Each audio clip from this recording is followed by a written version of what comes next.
NRIs and Indians living abroad have always been fascinated with one kind of investment, that is investing in property back in India, for a couple of reasons. One is the property prices have historically been rising in India. And if you look at the prices in the past couple of decades, they have shot up. They have almost doubled, tripled in many pockets of urban India. And that has led to the urban myth and also FOMO, the fear of missing out that many NRIs have. And the second reason is that the property has traditionally been an investment vehicle to build investment or assets as a generational wealth. So a lot of us inherited a house or a piece of property from our parents or ancestors and fondly look back on that investment saying, oh, my grandfather invested this in the 60s and now look at the price, look at where it is. Right? And that urban myth and the FOMO combined together make for a potent combination that NRIs or people who move abroad want to have that connection back home. And of course, another tacit reason is to have a kind of golden egg or a golden nest for one to come back and retire in. And that's another reason why NRIs invest in property back home.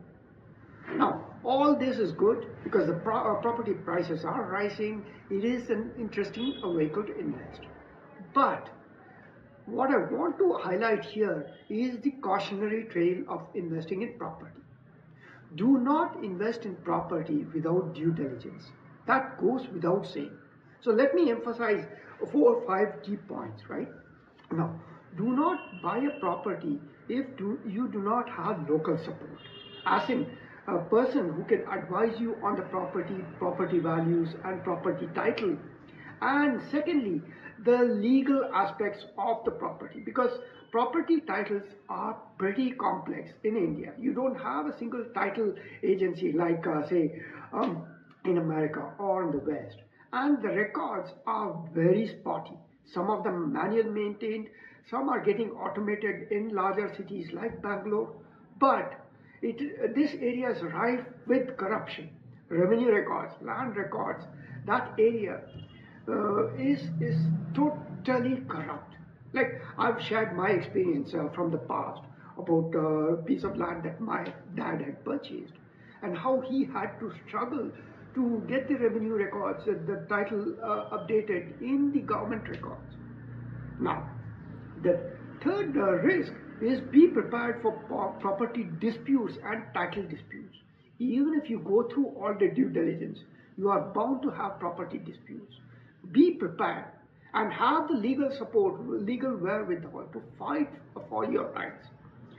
And the fourth is the property management services are almost non-existent in India, which means you need someone locally who can vouch for the property and manage the property on your behalf when you are living abroad, making your money, making your wealth and your future.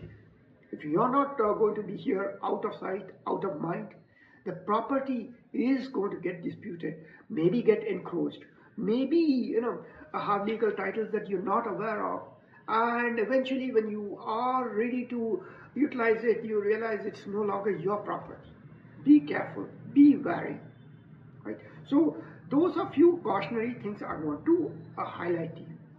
The other is the disputes regarding tenants.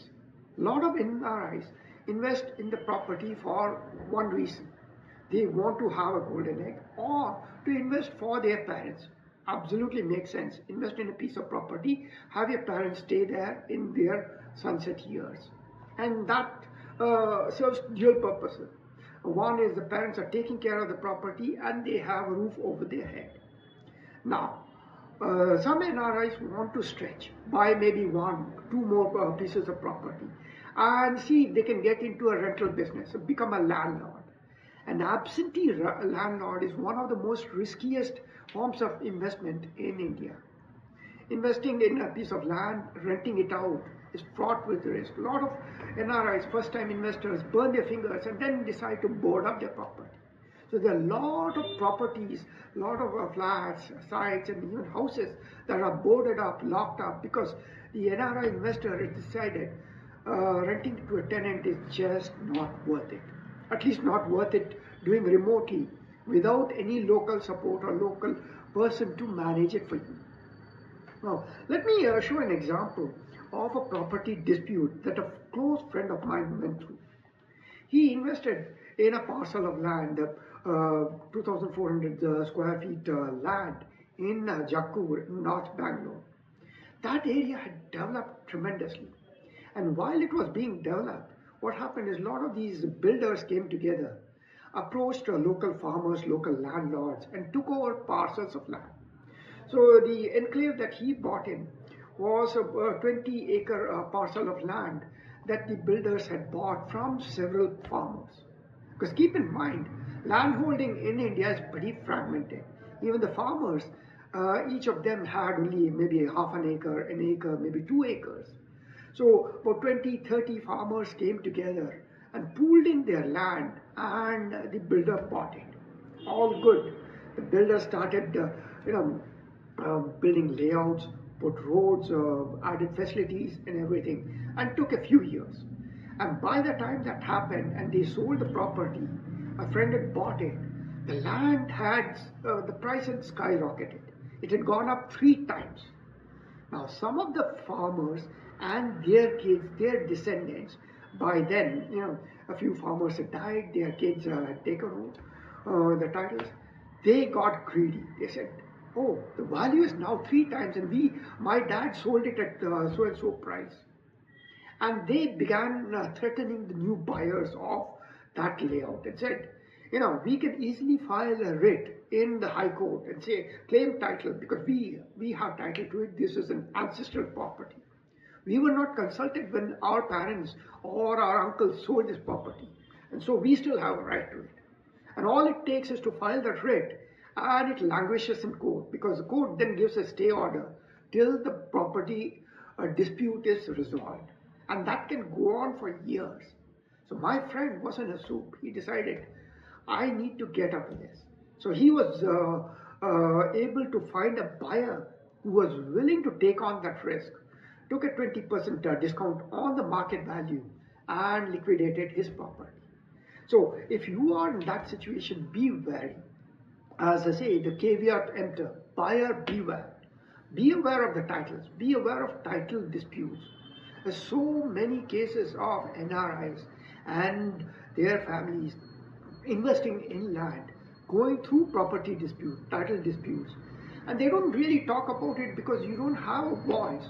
You're out of the country. You don't have the local say. You don't have a local vote, political support, or bureaucratic support, or support in the local community.